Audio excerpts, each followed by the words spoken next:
Yuk jadi bagian dari dakwah kami. Dukung operasional dakwah dan sosial kami, raih pahala amal jariah yang terus mengalir sampai hari kiamat. Assalamualaikum warahmatullahi wabarakatuh. Alhamdulillah wassalatu wassalamu ala rasulillah.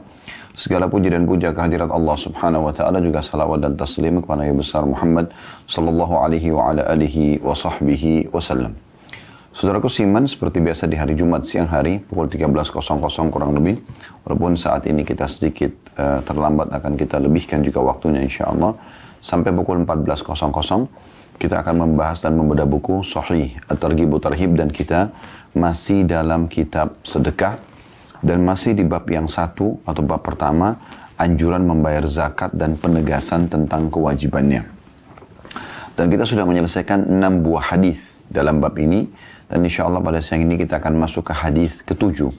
Dan langsung saya bacakan hadis ini hasan li ghairihi, dan urutan 743 dari awal belajar, yang berbunyi dari Jabir radhiyallahu anhu. Dia berkata, qala rajul ya Rasulullah ara'aita in adda ar-rajulu zakata malihi.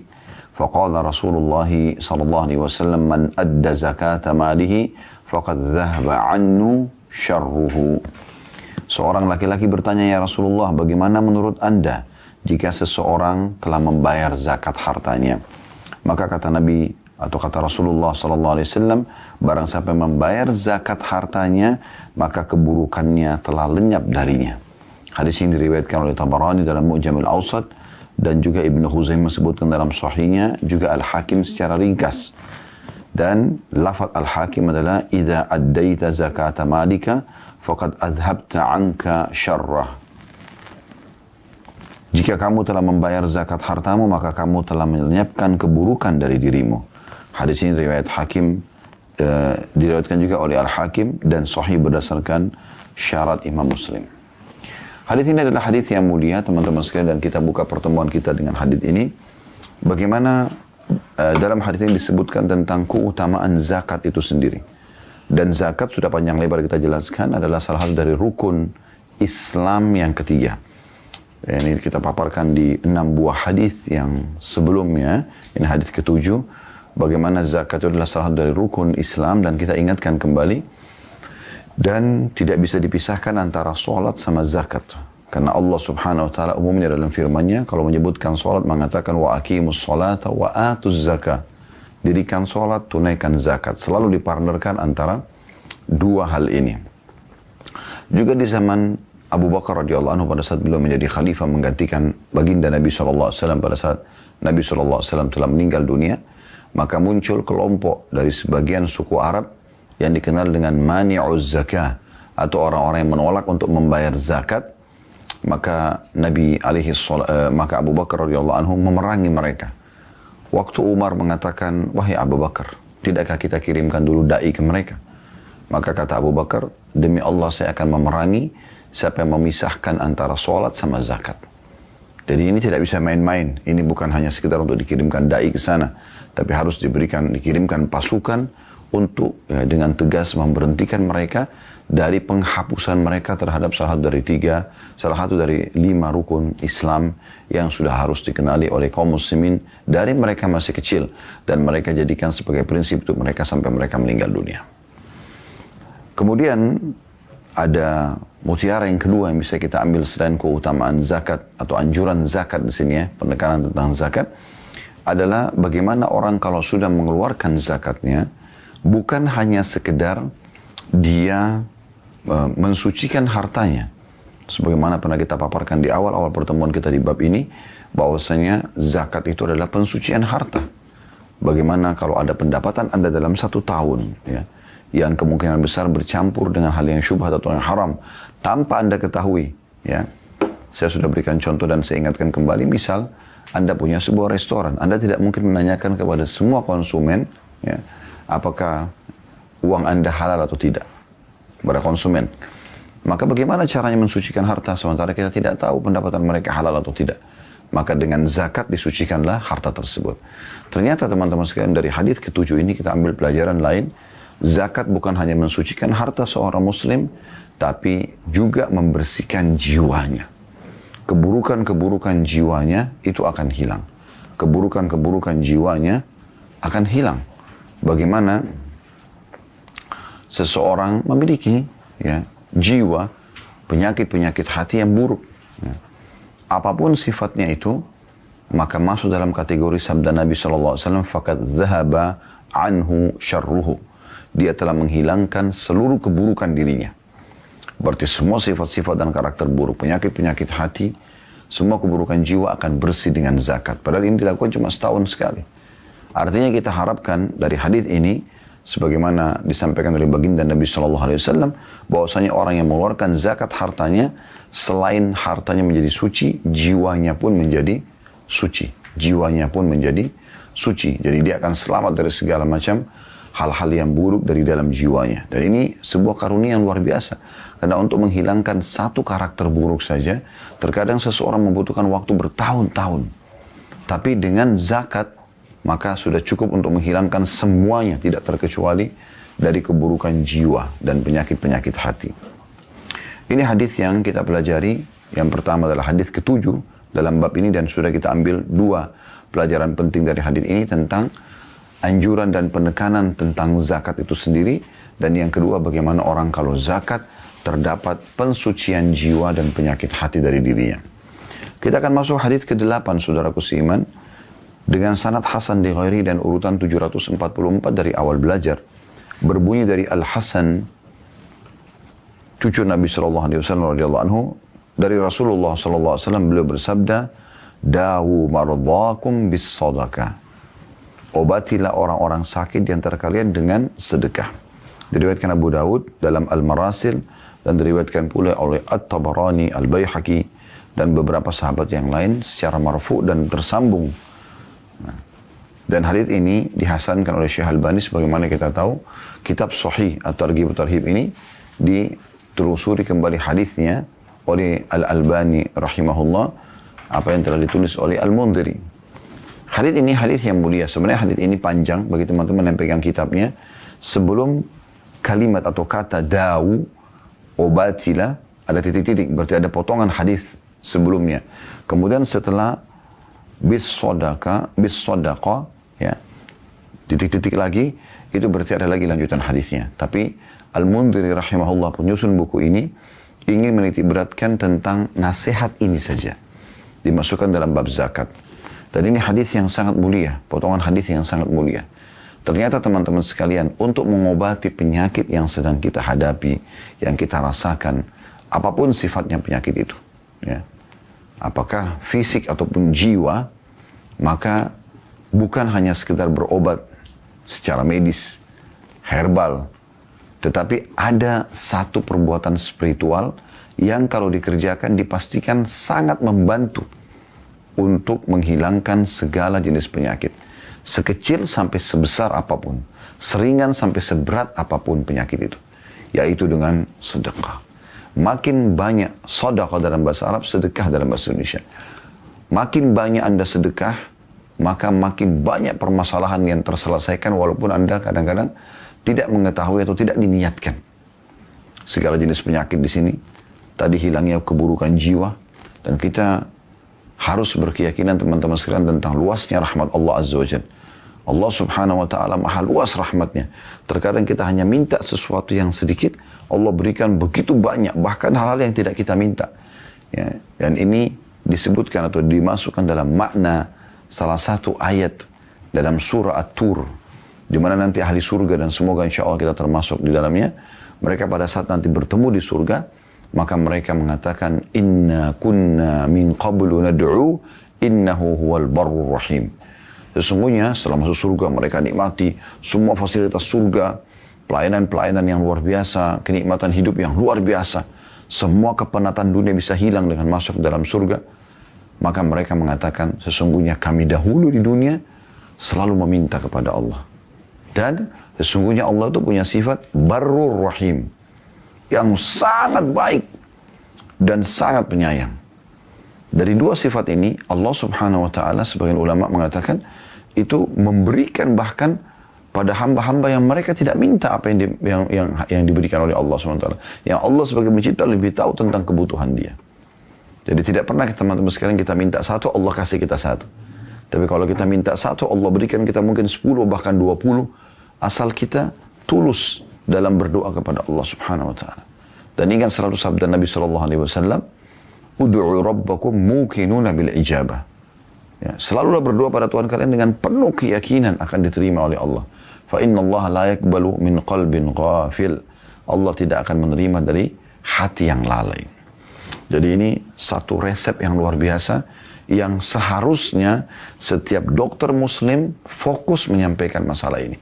Selain dia coba ya untuk diagnosa penyakit pasiennya dan dia coba menuliskan resep obat sesuai yang dia ketahui, maka dia juga mewasiatkan sebelum pasiennya pulang, coba bersedekah.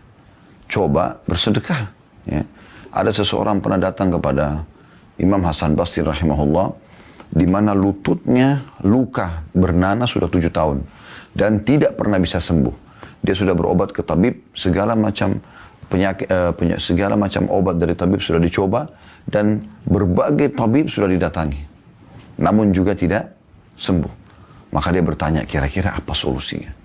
Maka anjuran beliau adalah coba cari satu lokasi di mana kaum muslimin membutuhkan sumur, sedekahkan dan niat itu untuk penyembuhan lukamu. Maka orang itu tidak pakai tunggu, dia mencari dan Allah mudahkan dia mendapati satu lokasi, kemudian dia pun menggali sumur dan menghibahkan kepada masyarakat setempat. Maka beberapa hari saja setelah dia menggali sumur tersebut, lukanya kering dan sembuh total. Dan berapa banyak orang yang seperti ini. Berapa banyak juga di antara jemaah kami yang memberikan ungkapan-ungkapan sendiri pribadi setelah mengikuti materi-materi tentang keajaiban sedekah. Maka mereka mengatakan, di saat menghadapi permasalahan apapun, maka saya coba hadapi dengan sedekah. Makin besar masalah, makin besar saya sedekahkan. Dan terselesaikan semua permasalahan. Bahkan, bukan hanya sekedar ingin mendapatkan solusi dari permasalahan. Untuk menambah nikmat yang sedang Allah berikan, juga bisa dengan sedekah sebagai tanda syukur kepada Allah. Juga akan menambah nikmat-nikmat tersebut. Ya, jadi, dua sisi. Bisa menambah nikmat yang sedang Allah berikan. Dan pasti saya katakan tadi, tidak mungkin kita minta satu Allah berikan satu, tapi Allah akan berikan banyak sekali. Sisi yang lain bisa menghilangkan mara bahaya dan permasalahan yang sedang kita hadapi. Jadi di dalam hadis ini disebutkan masalah penyakit. Tapi bisa saja selain penyakit juga sama. Dinukil dari kisah seorang di Saudi, tabrakan. Kemudian dia pingsan, tidak sadarkan diri. Dia pingsan, tidak sadarkan diri. Sampai kurang lebih ya, yang saya tahu kisahnya itu 7 tahunan. 7 tahunan, tapi masih dalam kondisi hidup. Setiap hari, ya, istrinya membawa anaknya yang masih kecil, sampai anak itu menjadi gadis gitu. Menjenguk di rumah sakit. Dan tidak pernah putus asa untuk selalu berdoa kepada Allah gitu. Dan anak kecilnya ini, pada saat beranjak dewasa, dididik oleh istri dia yang selalu setia mendampingi dia walaupun dia dalam kondisi gaibubah dalam bahasa Arab atau tidak sadarkan diri. Ya. Membesarkan anak perempuannya sampai menjadi hafidh Al-Quran. Satu malam, si anak ini membacakan ayat-ayat ruqyah kepada ayahnya. Ya. Dan sebelum dia menginap di rumah sakit, dia izin sama ibunya untuk menemani ayahnya. Dia sama ibunya sepakat untuk mencari beberapa orang-orang miskin yang mereka berikan sedekah terbaik mereka dengan harapan bahwasanya Allah SWT masih bisa menyembuhkan sang suami dari si perempuan ini, si istri, atau ayahnya si anak perempuan.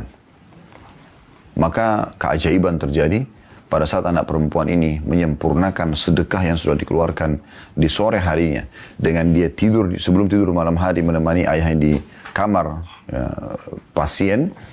Maka dia pun meruqyah dan ternyata dia dikagetkan pada saat dia dibangunkan oleh ayahnya. Dan ayahnya menanyakan, siapa kamu? Karena ayahnya tidak mengenal dia gitu. Ya. Dan kemudian dia mengatakan, saya ada di mana? Seperti orang yang baru bangun dari tidurnya yang begitu lama. Tahunan. Maka si anak ini dengan gembira memanggil para petugas yang ada di rumah sakit tersebut. Mereka pun kaget, mereka menelpon dokter. Para dokter datang tiba-tiba di waktu malam hari itu. Mereka tidak percaya semua. Karena secara medis orang ini sudah tidak ada harapan sama sekali. Maka kemudian dokter pun mengecek kembali semuanya. Dicek lab segala macam. Tidak ada apa-apa sama sekali. Semua penyakitnya hilang. Maka karena penasaran para dokter dan staf di situ berkumpul menanyakan kepada istri sang pasien ini dengan anaknya, apa yang kalian lakukan? Sungguh ini sebuah keajaiban di alam medis. Maka dia pun mengatakan, atau mereka mengatakan, kami tidak pernah melakukan apa-apa kecuali kami selalu berdoa kepada Allah SWT selama tahunan ini, dan puncaknya kemarin kami terfikir untuk bersedekah, memberikan kepada orang yang sangat membutuhkan dengan niat agar penyakit suamiku ini, kata si istri, akan diangkat oleh Allah SWT. Dikuatkan lagi dengan si anak membaca ayat-ayat ruqyah di malam hari sebelum tidur, maka kuasa Allah SWT Allah berikan itu. Jadi sedekah itu luar biasa memberikan solusi dalam kehidupan kita. Dan usahakan teman-teman sekalian dalam sedekah ini selalu ada peningkatan level. Sebenarnya sih secara umum semua ibadah sama ya. Jadi usahakan selalu kita tingkatkan kualitasnya, itu semua ibadah. Jadi sudah baik menjadi lebih baik, menjadi terbaik, selalu begitu. Dan kalau kita sudah sampai pada yang terbaik, maka kita tinggal istiqomah atau konsisten menjaganya. Jadi kita jaga kualitas-kualitas ibadah tersebut. Jadi kita supaya tidak sama sekali berkurang. Dan secara kuantitas kita tambah bagi ibadah yang boleh ditambah kuantitasnya. Contoh misalnya, ibadah-ibadah sunnah yang tidak ditentukan jumlahnya. Maka Anda boleh misalnya, Anda memperbanyak baca salawat kepada Nabi SAW. Kalau ada orang mau baca sampai 1000 kali, maka itu boleh-boleh saja. Karena memang belum ada penentuan jumlah tertentu oleh Nabi SAW. Maka Anda amalkan itu. Ini contoh. Atau Anda sholat malam biasanya cuma 2 rakaat. Sekarang Anda tingkatkan kuantitas secara jumlah menjadi 4, menjadi 6, menjadi 8, menjadi 11 sama witirnya. Dan Anda coba cari dari sekarang yang sudah baik menjadi lebih baik, dan kemudian menjadi yang terbaik, yang sempurna, kemudian Anda konsisten mempertahankan itu sampai Anda meninggal dunia. Maka ini hal yang luar biasa. Nah kita tarik ini, poin ini kepada sedekah. Sama. Kalau selama ini ada sedekah 2.000, 5.000 rupiah, 10.000 rupiah, 100.000 rupiah mungkin ya. Coba Anda cari angka nilai uang yang belum pernah Anda sedekah. Kalau Anda sedekah dengan niat ikhlas karena Allah Subhanahu Wa Taala, dan bisa Anda bertawassul dengan amal saleh. Anda minta kepada Allah SWT agar nikmat dipertahankan, ataupun permasalahan yang akan Anda hadapi atau sedang Anda hadapi diberikan solusi. Berapa banyak orang yang sulit untuk menikah, sulit untuk sembuh dari penyakit, sulit mendapatkan pekerjaan, sulit mendapatkan jabatan. Mereka tidak menggunakan resep ini. Padahal resep ini sederhana, yaitu bersedekah yang terbaik yang kita bisa berikan. Dan ingat, Allah Subhanahu Wa Taala menilai keikhlasan kita, dan perhitungan tentang besarnya, kadarnya, itu penilaian Allah beda dengan penilaian kita. Mungkin kalau di mata kita, beda antara orang yang menyumbang 100 juta dengan 1 juta rupiah. Tapi di sisi Allah SWT tidak spontan seperti itu. Allah Subhanahu Wa Taala melihat yang sedekah 100 juta dan 1 juta tersebut. Apakah harta mereka hanya itu saja atau ada lebih? Kalau yang menyumbang 100 juta ternyata punya 100 miliar, maka 100 juta sangat kecil. Dan dilihat kalau orang yang 1 juta yang ternyata tidak punya kecuali 1 juta dan dia bersedekah, Allah nilai dia bersedekah seluruh hartanya. Karena ini pernah terjadi di zaman Nabi SAW. Bagaimana ada sahabat yang menyumbang 1 dirham dan yang satunya 100 atau 1000 dirham. Maka Nabi SAW bertakbir mengatakan, Allahu Akbar, 1 dirham mengalahkan yang 100 atau 1000 dirham ini. Maka kata para sahabat, ya Rasulullah, bagaimana kami memahami ini? Sementara jelas 1 dengan 100 atau 1000 gitu bedanya. Maaf ini saya ragu riwayatnya 100 atau 1000, tapi 1 dirham dengan 100 atau 1000 di sini. Maka Nabi SAW mengatakan yang 1 dirham tidak punya kecuali itu. Sementara yang 100 dirham dia punya lebih banyak daripada itu. Maka Allah menilai di sini yang 1 dirham bersedekah dengan seluruh hartanya. Jadi Anda tidak perlu menjadi kaya raya baru Anda sedekah yang terbaik. Tapi coba berikan yang terbaik karena Allah SWT, maka Allah akan memberikan juga yang terbaik dari penambahan nikmat atau mengangkat bara bahaya yang akan menimpa kita atau sedang kita lalui. Selanjutnya hadis nomor 9, sahih mauquf. Mauquf sudah sering kita sebutkan sampai ke sahabat saja. Namun ini sanadnya sahih. Urutan 745 dari awal kita belajar berbunyi, dan diriwayatkan juga oleh selainnya, maksudnya selain Ibnu Umar radhiyallahu anhu yang ada dalam Dhaif At-Targhib, maksudnya kitabnya Syekh Albani yang lain, secara mauquf kepada Ibnu Umar radhiyallahu anhu, dan itulah yang sahih. Aku berkata, lafadznya adalah kullu malin addaita zakatahu wa in kana tahta sab'i aradin falaysa bikanzin wa kullu malin la tuaddi zakatuhu fahuwa kanzun wa in kana zahiran ala wajhil ard. Semua harta yang kamu bayarkan zakatnya, walaupun ia di bawah lapis bumi yang ketujuh, maka ia bukanlah harta yang ditimbun. Dan semua harta yang tidak dibayarkan zakatnya, maka ia adalah harta yang ditimbun walaupun ia nampak di permukaan bumi. Hadis ini diriwayatkan oleh Al-Baihaqi. Dari hadis ini kita ambil pelajaran, atau riwayat ini kita ambil pelajaran teman-teman sekalian, bahwasanya Allah subhanahu wa ta'ala akan menyelamatkan seluruh harta kita dengan kita mengeluarkan zakatnya. Bahkan dalam hadis ini atau riwayat ini diberikan gambaran walaupun harta itu kita timbun di dalam kedalaman 7 lapis bumi, selama kita keluarkan zakatnya, maka dianggap dia bukan harta yang ditimbun yang akan dihisap oleh Allah subhanahu wa ta'ala pada hari kiamat. Tapi kalau Anda tidak mengeluarkan zakatnya, walaupun harta itu nampak di depan mata di atas bumi ini, di gudang-gudang Anda, di rekening-rekening bank Anda, tetap dia dianggap harta yang tertimbun yang akan diminta pertanggungjawaban oleh Allah subhanahu wa ta'ala pada hari kiamat. Dan ini berbahaya sekali. Ya, Allah subhanahu wa ta'ala menyebutkan dalam Al-Quran masalah itu. A'udzu billahi minasyaitonir walladzina yaknizuna adh-dhahaba walladzina yaknizuna adh-dhahaba wal fiddata wa la yunfiquna fi sabilillah fabashshirhum bi'adzabin alim. Maka orang-orang yang tidak menunaikan hak hartanya, ya, mereka menimbun harta tersebut, maka beritahukan kepada mereka berita gembira, berita tentang siksaan yang sangat pedih. Yauma yuhma 'alaiha fi nari jahannam. Pada hari neraka jahannam nanti akan dipanaskan harta tersebut. Fatuqwa biha jibahum wa wujuhum wa dhuhurum hadza ma kanastum bi anfusikum. Maka akan disetrikakan di dahi mereka, di punggung mereka, ya. Dan akan dikatakan kepada mereka, dzuqu ma kuntum taknizun. Rasakanlah pedihnya, ya, apa yang dulu kalian timbun itu. Jadi hadis ini sebenarnya, riwayat ini sejalan dengan firman Allah tadi yang kami sebutkan, ya. Surah nomor 9 ayat 34 sampai 35. Yang bunyinya a'udzubillahi minasyaitonirrajim walladzina yaknizuna adh-dhahaba wal fiddata wa la yunfikuna fi sabilillah fabashshirhum bi'adzabin alim. Dan orang-orang yang menimbun emas mereka dan perak mereka atau harta mereka dan mereka tidak menginfakkan di jalan Allah, maka sampaikan kepada mereka siksa yang pedih. Yauma yuhma 'alaiha fi nari jahannam fatuqwa biha jibahum wa junubuhum wa dhuhuruhum hadza ma kanaztum li anfusikum fadzuqu ma kuntum taknizun. Maka pada hari itu akan dipanaskan, ya, harta-harta tersebut di neraka jahannam, maka akan disetrikakan ke, ya, dahi-dahi mereka, ya, ke punggung-punggung mereka, ya, ke lambung-lambung mereka, ke punggung-punggung mereka, dan akan dikatakan kepada mereka, rasakanlah apa yang kalian timbun itu untuk diri mereka atau untuk diri kalian, dan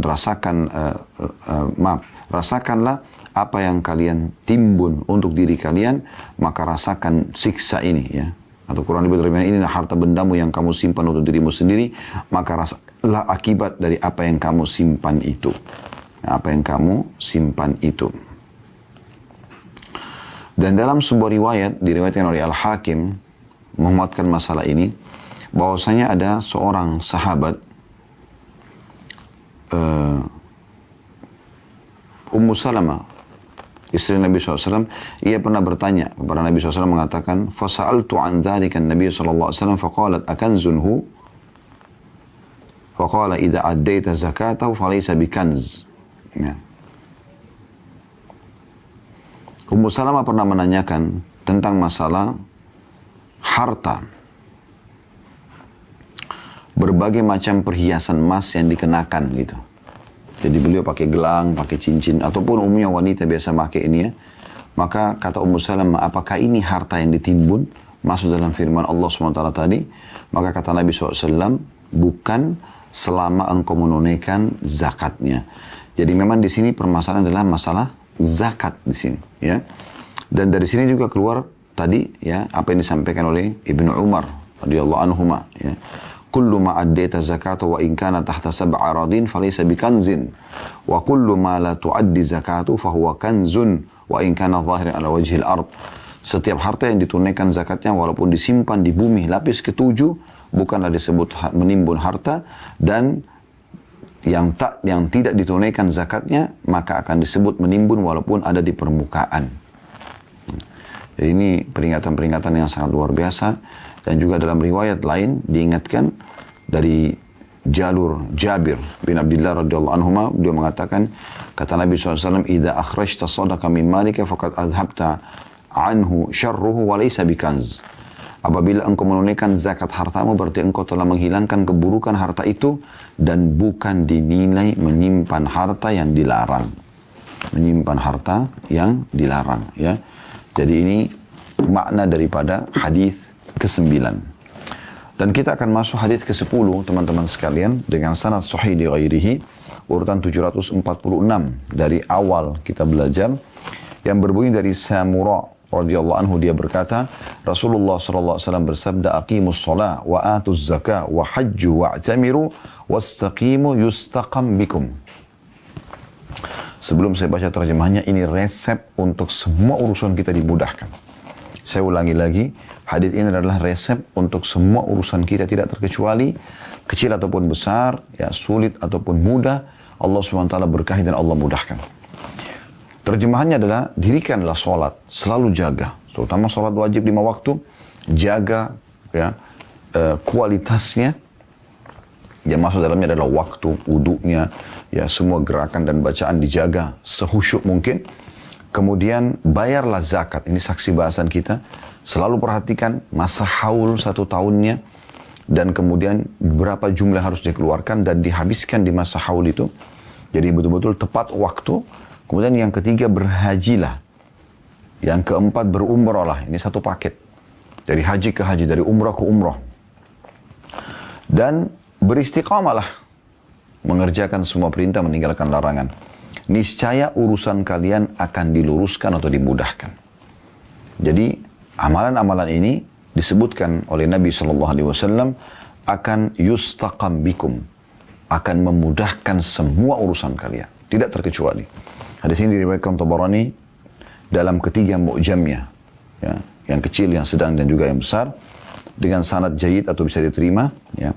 Dan Imam Al-Qahtan mengatakan bahwasanya semua rawinya atau perawinya jujur, bisa dipercaya, itu terpercaya dan bisa diterima. Hadis ini dinilai sahih di ghairihi oleh Syekh Albani, artinya menjadi sahih karena dikuatkan dengan riwayat-riwayat yang lain. Kita akan coba rincikan teman-teman beberapa amalan ini, yaitu 4 amalan yang ditekankan sekali oleh Nabi SAW agar ya bisa ya, kita mendapatkan kemudahan dalam segala urusan kita, mendirikan sholat. Artinya jaga semuanya sebagaimana saya katakan tadi, mulai dari wudu, tepat waktunya, semua gerakan dan bacaannya dengan konsentrasi. Ya. Kita perhatikan setiap tiba waktu sholat tidak ada aktivitas yang lain. Kemudian menunaikan zakat, ini saksi bahasan kita. Saya ingatkan kembali, ada haul masa 1 tahun, ada tentukan sendiri, ada nisab kadar minimal 85 gram emas. Jadi misalnya Ramadan ke Ramadan. Saya ulangi lagi, sering saya sampaikan ini, kalau seandainya Anda belum niat haul, niatkan Ramadan tahun lalu awal haul saya, maka Ramadan nanti ini di bulan April sudah tiba masa haul Anda. Kemudian Anda nilai semua harta investasi Anda dan tabungan Anda, dinilai apakah mencapai 85 gram emas. Kalau mencapai, Anda keluarkan 2,5%-nya. Jadi Anda perhatikan baik-baik dan Anda keluarkan yang terbaik dari harta Anda. Kemudian yang ketiga adalah haji. Walaupun haji wajibnya sekali seumur hidup, tapi boleh orang mengulangi haji berulang-ulang. Ya, karena Nabi SAW menyebutkan, sebagaimana juga umroh ya, haji sifatnya wajib sekali seumur hidup. Yang kedua, yang ketiga, yang selanjutnya itu adalah sunnah. Umroh selamanya sunnah. Ya, dua-dua ini kata Nabi SAW, selalulah rutinkan antara haji dan umroh. Ya, selalu dari haji ke umroh, umroh ke haji lagi, selalu. Karena keduanya akan menghilangkan kemiskinan dan kesusahan hidup. Ya, sebagaimana api menghilangkan karat dari besi.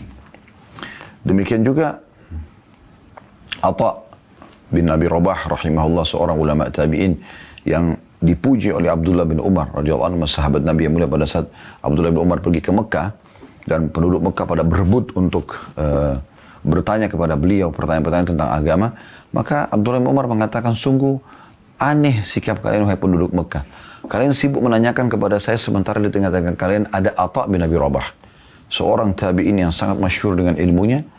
Dan Abdullah bin Umar rekomendasikan agar bertanya agama ke dia saja sudah cukup. Tidak perlu harus ke saya gitu. Atha ini rahimahullah haji 70 kali. Haji 70 kali. Artinya Allah berikan dia umur panjang 100 tahun umurnya. Nah, 70 kali, 70 tahun dia haji. Setiap tahunnya. Dan para ulama salaf menjadikan haji itu ajang untuk bertemu satu sama yang lain di sana. Selain mencas keimanan, juga mereka melanjutkan atau menjalin hubungan ukhuwah. Ya, yang bisa terjadi jauh lebih baik lagi karena bertemu di arena ibadah. Nah, kemudian setelah mengingatkan 4 hal ini, menjaga sholat, tunaikan zakat, haji dan umrah, maka kata Nabi SAW, wastaqimu. Kemas itu semua dengan istiqamah atau konsisten dalam menjaganya. Jadi tidak cukup Anda mengatakan, dulu saya suka sekali jaga sholat tepat waktu. Itu dulu. Sekarang bagaimana? Buku lembaran amal kita setiap hari ada. Dulu saya pernah menghitung zakat saya. Itu dulu. Atau Anda berbangga dengan amalan orang tua Anda. Ayah saya, ibu saya nggak pernah tinggalin sholat, tak pernah tinggalin zakat. Tapi Anda sendiri bagaimana? Begitu juga dengan haji dan umrah. Gitu kan? Nanti aja selalu ditunda-tunda. Padahal sebenarnya kesempatan emas di depan mata ada. Kenapa Anda tidak lakukan ini? Setiap perjalanan mulai dari Anda injakkan kaki Anda dari depan rumah Anda dengan niat umrah ataupun haji, maka sudah dicatat pahala sampai Anda kembali lagi. Detik-detik yang sangat mahal sekali dan bernilai di sisi Allah Subhanahu wa taala. Apalagi Anda perlu tahu bahwasanya kalau ada orang yang meninggal dalam kondisi dia berihram, maka mirip seperti orang mati syahid ya. Mereka dikubur dengan kain ihram mereka itu. Dan Nabi SAW mengatakan mereka akan dibangkitkan dalam kondisi bertalbiyah. Ya, ini sebuah kemuliaan tersendiri bagi mereka.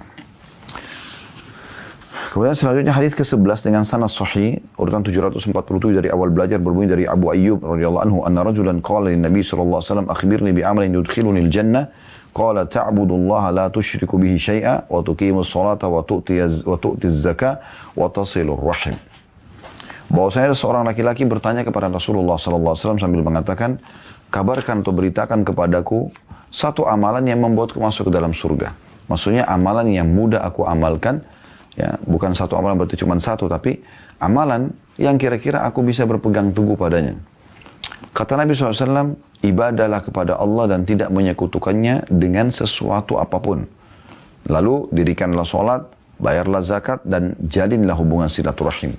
Hadis ini diriwayatkan oleh Bukhari dan Muslim. Hadis ini, teman-teman sekalian, memberikan pelajaran kepada kita, jadi tidak jauh dari bahasan kita masalah zakat, bagaimana ada seorang sahabat bertanya tentang surga. Ini penting sekali. Jadi jangan hanya selalu bertanya tentang kebutuhan kita di dunia saja. Tapi coba tanyakan bagaimana supaya saya bisa masuk surga. Bagaimana supaya saya selamat dari api neraka. Itu yang kita tanyakan kepada para ulama kita. Karena bisa saja dari pertanyaan ini mereka memberikan kita sebuah kesimpulan yang mungkin kita tidak pernah berpikir sebelumnya. Contoh kasus sahabat ini dengan sangat cerdas dia menanyakan kepada Nabi SAW, ya Rasulullah sampaikan kepadaku suatu amalan yang membuatku masuk ke dalam surga.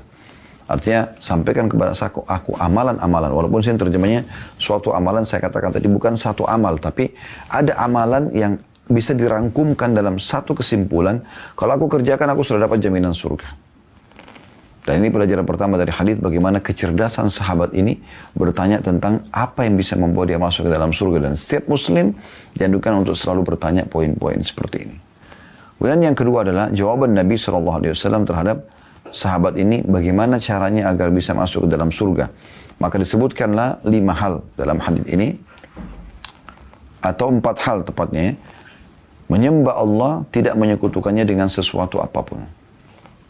Mengikuti semua perintah Allah Subhanahu wa taala, meninggalkan larangannya tanpa syirik, tanpa menyekutukan Allah dengan sesuatu apapun. Kemudian yang kedua, mendirikan sholat. Yang ketiga, saksi bahasan kita membayar zakat. Dan yang terakhir, menjalin hubungan silaturahim. Keempat hal ini kalau dilakukan, maka engkau akan mendapatkan jaminan surga. Tentu poin pertama tidak penting penting sekali untuk diketahui bagaimana beribadah kepada Allah tidak boleh syirik. Tidak boleh kita memperkenalkan Allah dengan makhluknya. Ingatlah Abu Jahal, Abu Lahab di Mekah itu tahu kalau Ka'bah itu adalah rumah Allah, tahu kalau ibadah haji adalah diperintahkan untuk Allah, Mereka bahkan menggunakan sebagian nama-nama Allah, gitu ya. Termasuk pada saat mereka menulis surat pemboikotan, ya, untuk Nabi SAW di Ka'bah, itu menyebutkan tentang masalah, ada disebutkan di situ bagian daripada potongan nama Allah, ya, Bismillah dengan nama Allah. Tapi kesalahan mereka syirik. Mereka datangkan patung-patung yang mereka partnerkan dengan Allah. Sambil mereka sembelih untuk Allah, mereka juga sembelih untuk patung tersebut.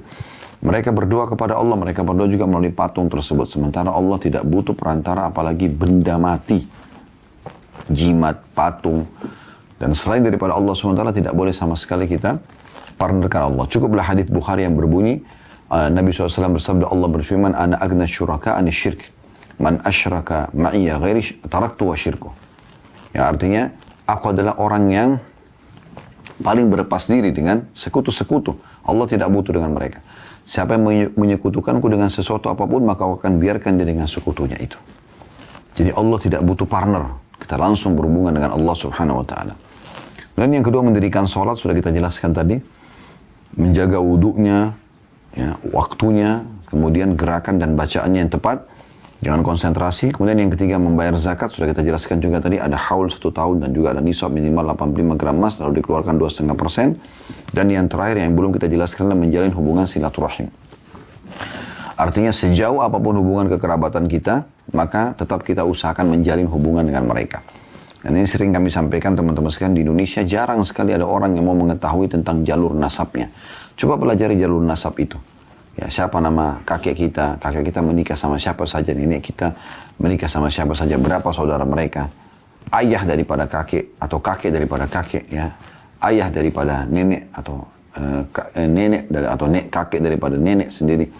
Jadi minimal beberapa jalur ke atas, karena jangan sampai nanti Anda sekantor atau partner bisnis atau bertetangga, ya, dengan kerabat Anda sendiri.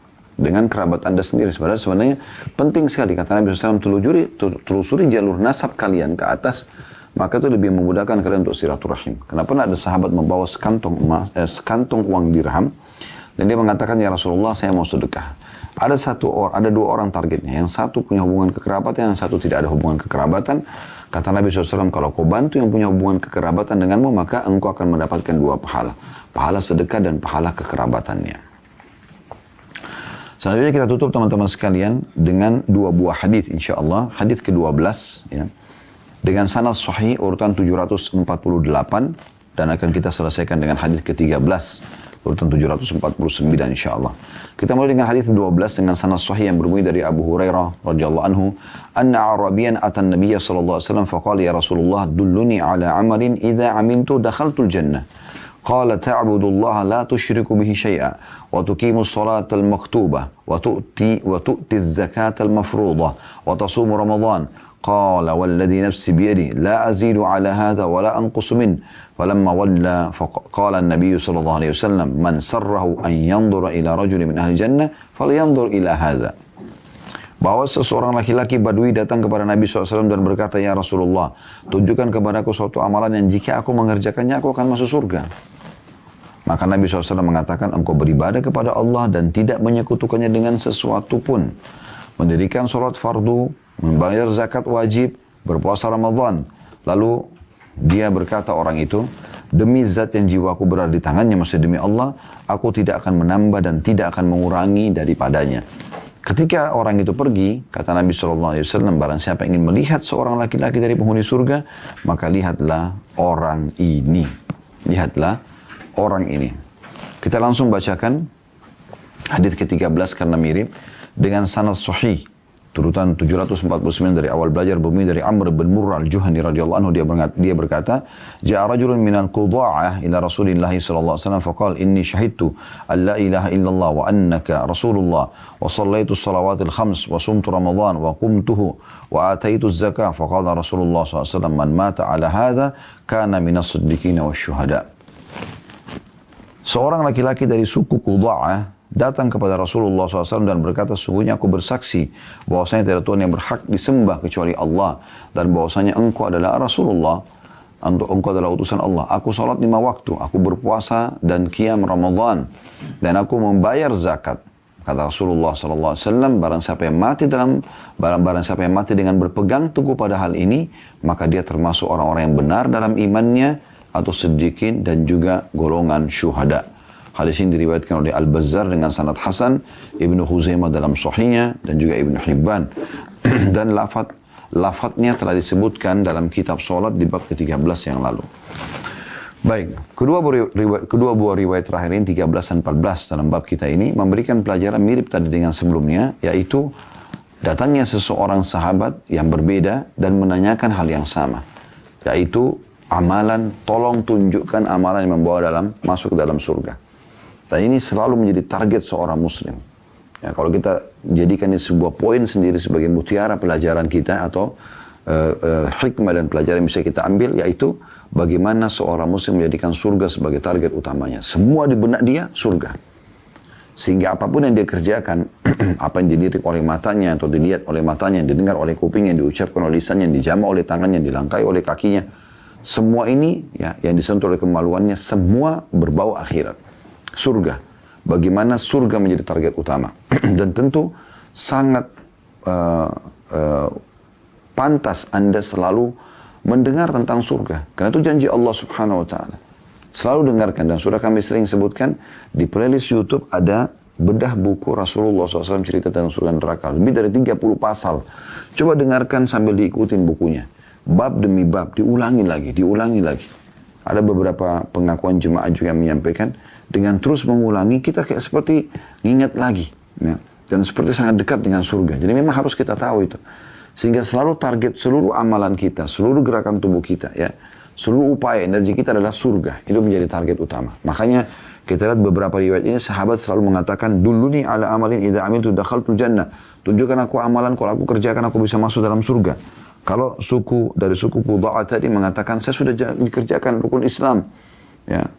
Maka kata Nabi SAW, kalau kau kerjakan itu, kau termasuk penghuni surga yang paling tinggi. Dari siddiqin dan syuhada. Orang-orang yang jujur dengan keimanannya dan orang-orang yang mati syahid. Padahal dia tidak mati syahid orang itu. Gitu kan? Tapi karena dia menjadikan surga sebagai targetnya, maka dia selalu sibuk dengan itu. Ada sebagian orang, Masya Allah, dari bangun tidur sampai tidur lagi, adalah amalan-amalan ahli surga semuanya. Semuanya dari kebaikan kepada kebaikan, dari amal soleh ke amal soleh.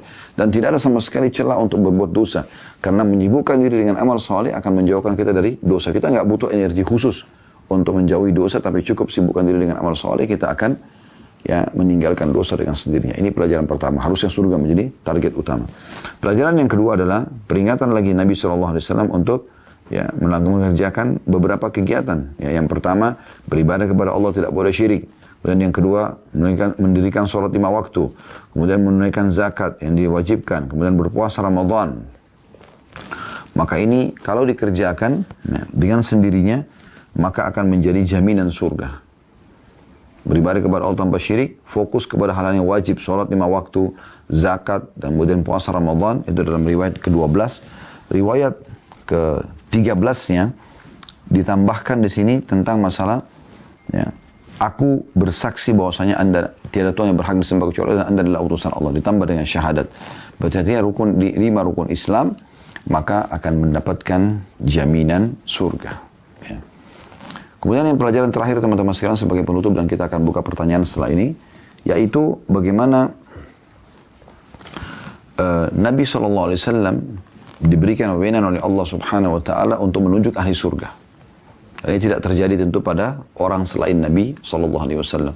Dan Nabi di zaman beliau memang Allah berikan wewenang untuk itu. Beliau mengatakan si fulan di surga, si fulan di surga. Seperti misalnya 10 orang sahabat di surga. Beliau sebutkan satu-satu. Abu Bakar di surga, Umar di surga, Utsman di surga, Ali di surga, Talha di surga, Zubair di surga, Sa'id bin Waqqas di surga, Sa'id bin Zaid di surga, gitu kan. Abdurrahman bin Auf di surga, Abu Ubaidah bin Jarrah di surga. Maka ada ditunjuk oleh Nabi SAW. Ada juga orang-orang yang Nabi SAW berikan isyarat, kayak Nabi SAW bilang pada Bilal, apa yang kau kerjakan hai Bilal sampai aku mendengarkan trompas sendalmu di surga mendahuliku. Jadi sudah ada penyebutan tentang masalah surga. Ini wewenang untuk Nabi SAW. Dan ini tidak terjadi pada selain beliau. Kita berbeda dengan agama-agama lain yang kadang-kadang bisa memperjualbelikan tiket ke surga, ya. Kita sebut pelajari dalam sejarah Islam, ya, bagaimana mereka pada saat mau menyerang kaum muslimin, mereka memperjualbelikan tiket ke surga dengan menjual sebuah selembaran tulisan yang ditulis oleh pastor atau pendeta mereka, seakan-akan ini pasti akan mendapatkan tiket ke surga. Kalau muslimin tidak ada. Mereka selalu diingatkan, tidak ada pembelian tiket ke surga. Tapi bagaimana, maksudnya dengan harta dunia, tapi bagaimana dia mengejar surga itu dengan amalan yang sudah Allah titik beratkan. Misalnya, dia berjihad sampai dia mati syahid, maka dia akan mendapatkan masalah itu. Ini wewenang untuk Nabi SAW saja, dan beruntunglah para sahabat Nabi Ridwanullahi alaihim, di mana mereka memang mendapatkan kesempatan untuk itu. Kesempatan untuk itu. Dan bagi kita umatnya, SAW, kita bisa mendapatkan dengan terus mengamalkan amalan-amalan yang Nabi juga jamin untuk surga, gitu kan? Kata Nabi SAW, jaminlah untukku, ya, apa yang ada di antara dua pipi kalian, lisan. Ya, atau siapa menjamin yang ada di antara dua pipinya, lisannya, dan apa di antara dua pahanya, kemaluannya, tidak mengucapkan hal-hal yang haram, ya, gosip, gunjing, ya, fitnah, caci maki dan segala macam, atau kalimat-kalimat kufur, dan tidak berzina, ya, dia menikah, maka aku akan jamin baginya surga. Nah, ini kita bisa dapatkan sebagai umatnya SAW, walaupun tidak mendapatkan isyarat langsung dari Nabi alaihi salatu wassalam.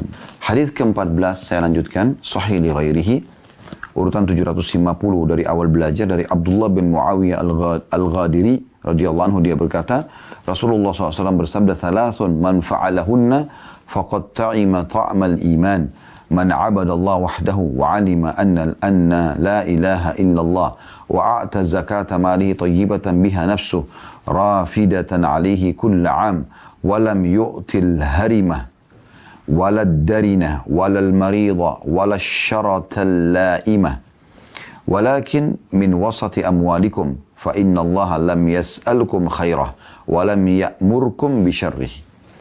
Artinya ada 3 perkara, barang siapa yang mengamalkannya maka dia telah merasakan iman. Maksudnya kenikmatan iman dalam hati. Ialah orang yang hanya beribadah kepada Allah. Tidak pernah riya, semua hanya untuk Allah. Mengetahui bahwa tidak Tuhan yang berhak disembah kecuali Allah. Ini masuk dalam masalah riya. Kemudian membayar zakat hartanya dengan jiwa yang rela dan hati yang ikhlas setiap tahunnya. Dia tidak membayar dalam kurung zakat binatang ternak dengan yang tua, yang kudisan, yang sakit, dan tidak pula dengan yang buruk, lagi tidak mengeluarkan air susu. Akan tetapi dengan pertengahan harta kalian. Karena Allah tidak meminta harta terbaik kalian dan tidak memerintahkan kalian agar membayar dengan yang terburuk. Hadis diriwayatkan oleh Abu Daud. Hadis ini teman-teman sekalian, Nabi SAW menggambarkan, dan kita langsung masuk ke pelajaran pertama, bahwasanya iman itu punya kelezatan, punya kenikmatan. Makna ta'ima ta'mal iman, maksudnya merasakan kenikmatan iman itu. Bagaimana bisa Anda rasakan kenikmatan iman? Misal contoh, di saat ada kesempatan atau ada perintah Allah SWT, azan misalnya. Contoh Anda punya kenikmatan iman dan punya kelezatan adalah Anda sibuk segera mengejar sholat tersebut. Berarti Anda punya keimanan di situ. Anda punya perasaan pekah untuk tidak ketinggalan ibadah itu. Ditambah lagi kata ulama, kalau Anda ketinggalan satu jenis ibadah yang biasa Anda lakukan, Anda merasa rugi sekali. Maka ini adalah kelezatan iman. Ada kelezatannya. Dan kelezatan iman ada, kelezatan maksiat ada. Tapi dua hal ini tidak bisa bertemu. Sudah sering kami ingatkan ini. Kalau Anda nikmati iman Anda terus maksimal, maka kelezatan maksiat akan hilang. Kalau Anda nikmatin kelezatan bermaksiat, maka akan hilang kenikmatan iman itu atau kelezatan iman itu. Saya pernah kasih contoh, kalau orang komitmen menjaga sholat 5 waktu, tepat waktu di masjid misalnya, dan dia kejar keutamaannya, dia terus kerjakan itu, maka kelezatan iman di masalah sholat itu akan dirasakan. Nah, ini akan hilang kemaksiatannya, apa itu melalaikan sholat. Dia akan merasa kok rugi benar orang ini nggak sholat ya, kalau dia lihat ada orang tidak sholat misalnya, atau sengaja melalaikan sholat sehingga keluar dari waktunya. Sebaliknya, kalau ada orang merasakan kelezatan dan kenikmatan maksiat itu, meninggalkan sholat adalah hal yang menggembirakan buat dia, tidak ada bebannya, maka kenikmatan ibadahnya, kenikmatan imannya sholat itu hilang. Dia akan heran, kenapa orang ini selalu jaga sholatnya? Begitu juga, dan contoh lain adalah orang yang menutup auratnya. Misalnya tutup aurat, misalnya seorang wanita jaga tutup auratnya dengan benar, dia rasakan kelezatan iman di situ. Karena Dia merasa kayak berat kalau nggak nutup auratnya. Dan merasa kalau sempat terlihat sedikit saja anggota tubuhnya yang merupakan aurat, dia merasa kayak satu kesalahan besar yang dia lakukan. Ini kenikmatan iman. Maka kalau ini ada dan Anda nikmatin ini, Anda kejar keutamaan-keutamaan yang Allah janjikan di jilbab itu, ditutup aurat, dan Anda menghindari apa yang Allah ancamkan, maka akan hilang kemaksiatannya, yaitu membuka aurat. Ya. Sebaliknya, kalau orang menikmati membuka aurat itu, dia menjadikan sebagai hal yang biasa bagi dia, maka kenikmatan dan kelezatan iman dalam ibadah hilang. Dan begitu seterusnya. Begitu seterusnya. Orang kalau meninggalkan pernikahan lalu dia berzina, gitu kan. Orang meninggalkan terakhir jual beli dan pendapatan halal kepada riba dan penipuan, maka ini tidak akan bertemu satu sama yang lain. Maka fokuslah kepada apa yang bisa mendatangkan kenikmatan iman. Ini yang pertama. Jadi iman itu punya kenikmatan. Pelajaran yang kedua, bagaimana Nabi SAW menyebutkan 3 perkara di sini yang merupakan puncak daripada kenikmatan iman itu. Yang pertama adalah man abadallah wahdah. Siapa yang menyembah Allah satu saja. Jadi artinya Anda kalau masih bergantung kepada selain Allah, maka Anda tidak akan rasakan kenikmatan iman. Gitu kan? Jadi apapun teman-teman, Anda diberikan kelebihan harta, kalau orang tanya, ini punya kamu ya? Ini titipan Allah. Selalu Allah. Dia tidak pernah mau merasa diri dia. Gitu kan?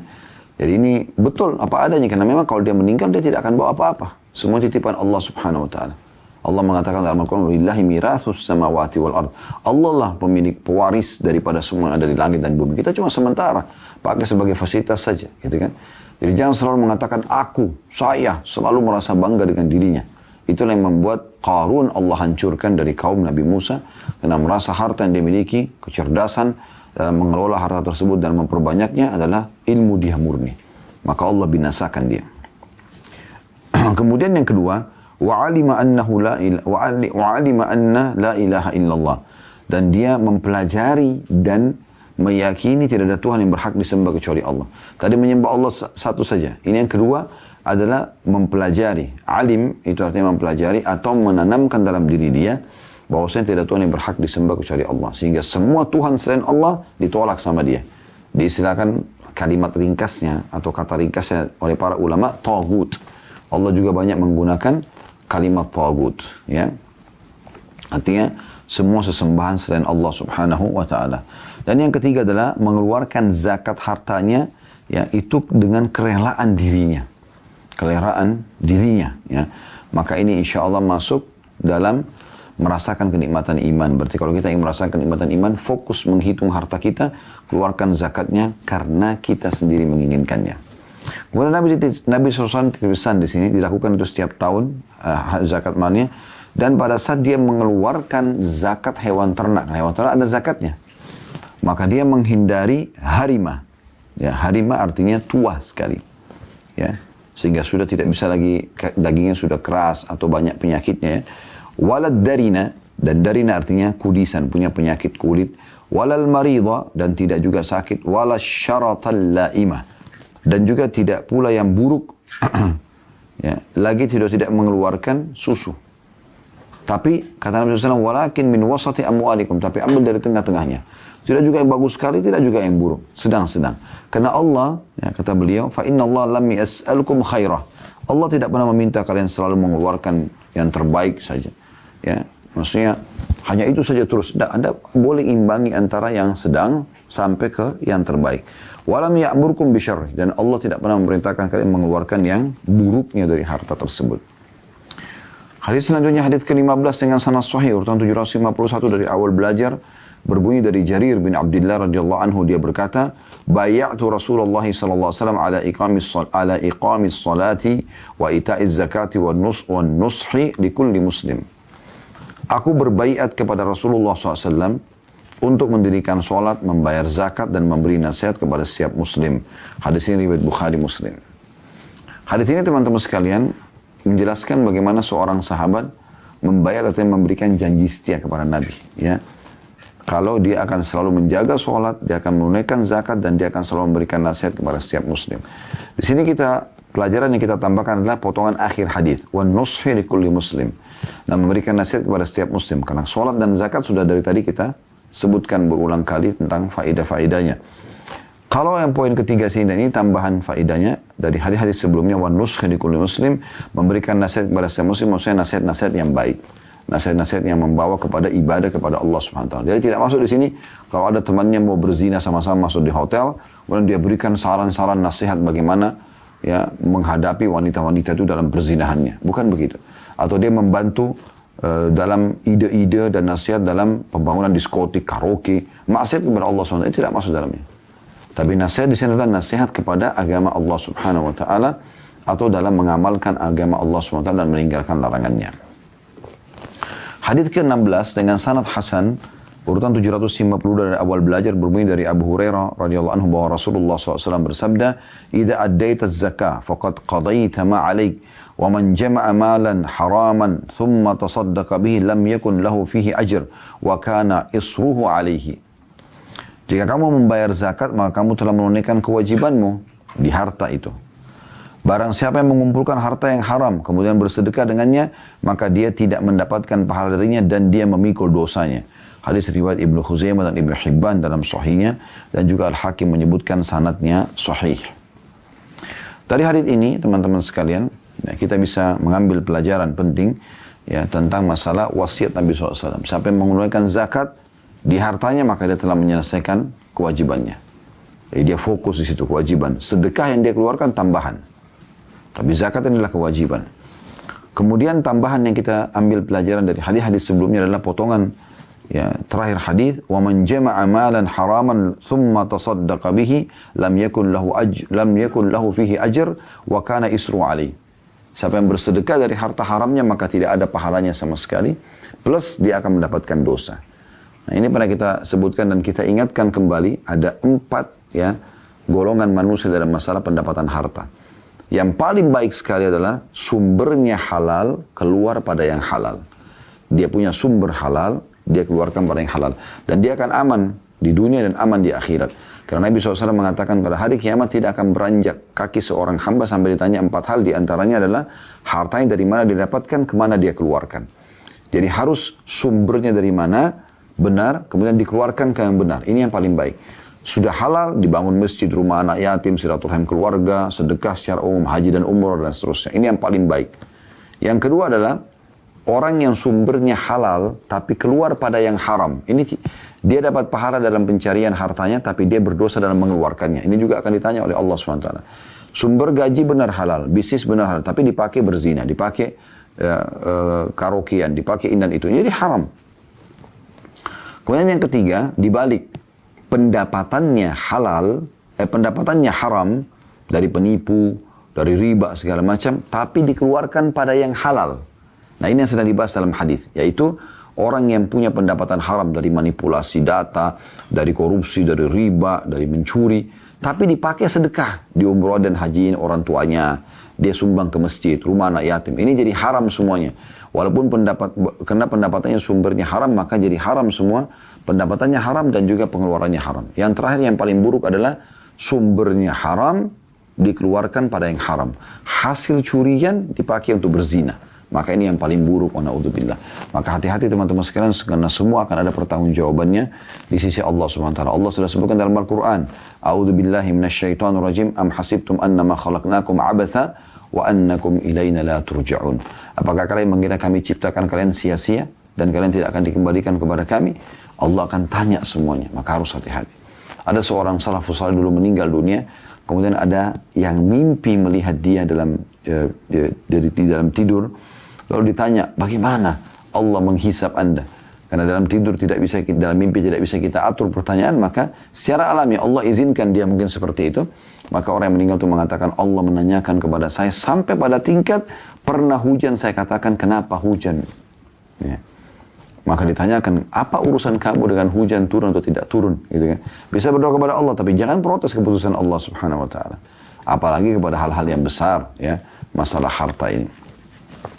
Yang terakhir hadis ke-17 dengan sanad hasan, urutan 753 dari awal belajar dari Zir bin Hubaish rahimahullah, dari seorang tabi'in bernama Zir.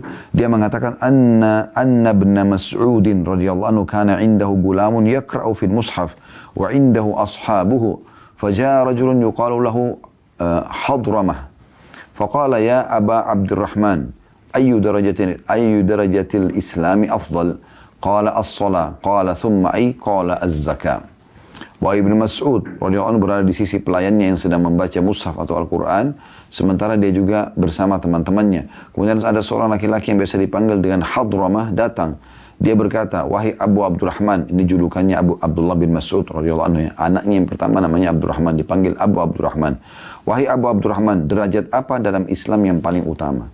Yang paling tinggi sekali. Maka Abdullah bin Mas'ud menjawab, salat. Lalu orang itu bertanya lagi, lalu apa? Lalu Abdullah bin Mas'ud mengatakan zakat. Hadis ini diriwayatkan oleh Tabarani dalam Mu'jamul Kabir dengan sanad yang tidak mengapa atau la ba'sa bihi. Dan hadis ini sebagaimana sudah kita bilang dihasankan oleh Syekh Albani setelah menyusuri ya jalur-jalur daripada hadis-hadis ini. Dari riwayat ini kita ambil pelajaran bagaimana kedudukan zakat datang langsung setelah sholat, dan dia tentunya memiliki kedudukan yang sangat tinggi dalam Islam. Dan sudah kita singgung tadi bagaimana Abu Bakar radhiyallahu anhu sampai memerangi ya, orang-orang yang menolak untuk membayar zakat, dan beliau mengatakan, aku akan memerangi orang-orang yang membedakan antara sholat sama zakat karena tingginya derajat zakat itu dalam Islam. Allahu a'lam.